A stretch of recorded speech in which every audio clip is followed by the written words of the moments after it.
Okay, we'll go ahead and get started. Coco, welcome to Montreal. You just Thank you. came off of winning the title in DC. How will you adjust to the turnaround and prepare for this tournament here? Yeah, I hit today, it was rainy. So I think, I'm just trying to fill out the courts and I, requested a Wednesday start. So we'll see if that happens. But yeah, I think I'm just really happy to be back in Montreal. It's my first time here, not in a COVID era. So this is my first time actually walking around the city and really getting up close to the fans. And I'm really happy to be here. Questions, please? You just raise your hand. Yeah, Courtney. Hey, Coco. Congratulations on Thank you. DC. It just felt like throughout that week you were really feeling yourself, enjoying. I don't know. It seemed more free with your emotions and your game and everything. Just how different did the week feel, just on the court, off the court, and also just in the way you played? Yeah, I think that it felt a lot different. I think I had more of a plan playing, and I was accepting the mistakes. I was trying to be more aggressive that week. And obviously with the fans, in DC, being an American playing there, they really loved, and I had a lot of support there. And I think that the overall energy there was just really fun and light. And I think it kind of showed in the way I was playing. Next question. Yes. I'm curious about how you manage your schedule because a lot of players now are putting a lot of rest and you play a lot of tournament, playing double and single. So how do you manage to have such good result and playing that much? Yeah, I lost first round Wimbledon, so I had a lot of energy, to be honest, to play for DC. I didn't play doubles that week. I am playing doubles this week with Jess.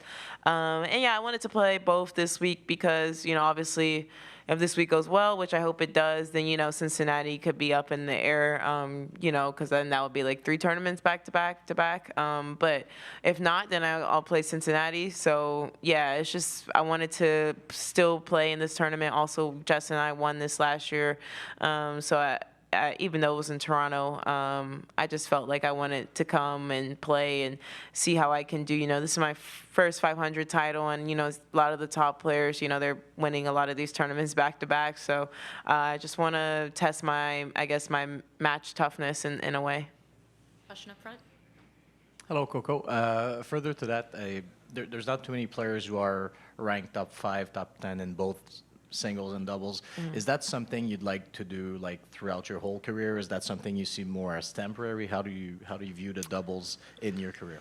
I'm sure as I get way older, yeah, it probably won't be as much of a priority. And even now we're playing, less doubles, Jess and I think, than we did the last year. I think, we just trying to pick out our tournaments a lot better.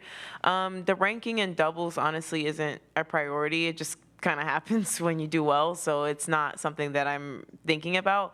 And I do see myself playing in the slams majority of the times in doubles.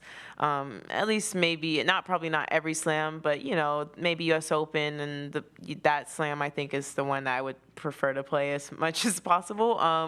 But yeah, it honestly just depends on how I'm feeling. I will say next year I do want to play a little bit less doubles maybe after the Olympics. But it's tough right now. I feel like to just stop playing completely when you're doing well with someone who's from your same country, which you don't really see that in a lot of teams.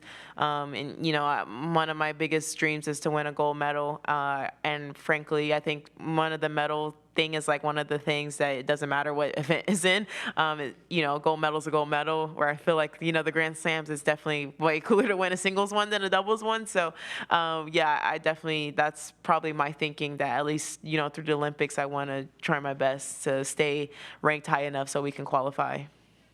Next question, Courtney. Coco, in DC, you talked about beating the scouting report after winning the title, and I'm just curious with respect to, it's always been the elephant in the room, I guess, in a little bit of a way with your forehand. When did that become, what was it like to kind of feel like that wing was getting picked on, pretty frequently, and when did it hit critical mass to where you felt like, so I got to do something about this?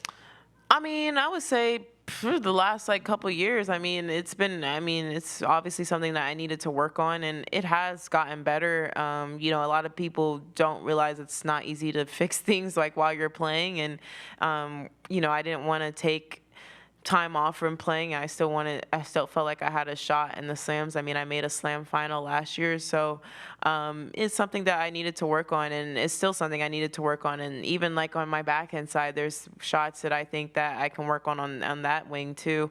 So yeah, I think that it's something that I've been trying to do my best to do better at, and I think that last week I did get better at it, but it's still, a lot of things in my game I think still need to improve a lot more. I do think that I'm handling those situations better, though. Question in the back. You've played this event twice so far, both time quarters. Is there anything specific that makes you play good north of the border? Yeah, I'm gonna be honest. The first time I played her, I think I got like 2 defaults here in Montreal. So I don't know. I kind of made quarters by not by chance really. But yeah, I think that last year, I played Alina and Arena, and those were good wins for me because I think it was back to back or almost back to back where I had to play them, and now they're obviously doing well. But at that time, Rebekina, she just won Wimbledon, and Sabalenka's always been a threat, and obviously even more now after winning Australian Open. So I don't know why I have good results here. I'm hoping to do even better than a quarter or a semi. I'm hoping to win one of these 1,000 titles. It'd be cool to do it here. And yeah, I kind of like Montreal. I'm not gonna lie, I like Toronto a little bit better. It's a more like American city, I feel like. But Montreal, Canadians in general are just really nice people, and that's maybe probably why I do well. The fans here are really respectful. So I try my best to, even today after practice, it was raining, and I was trying my best to sign as many as I can. And for me, I never know which fans speak English and which fans speak French. So that's been my hardest challenge playing in Montreal so far. Next question. Any other questions? Courtney? How is your French? It's not good. I've been doing, I have my longest streak on Duolingo today, which is only 26 days. So, yeah, it's not that great. I'm really trying, now my team with Para and Maria, they're trying to teach me Spanish. So my brain is just scrambled. And then, Brad is teaching me all of these quirky, I don't even know, Californian 80s saying, and he's trying to get me to listen to the Eagles. I was like the Philadelphia Eagles, and it's just too much going on on my team right now. Everybody wants me to know a bit about them, so I'm working on it. My fitness coach is French, physio and coach is Spanish, and Brad is just, he speaks his own language, so we're trying. Final question? Okay, we'll leave Thank it there. you. Thank you, guys. Thanks. It's somebody's phone. No.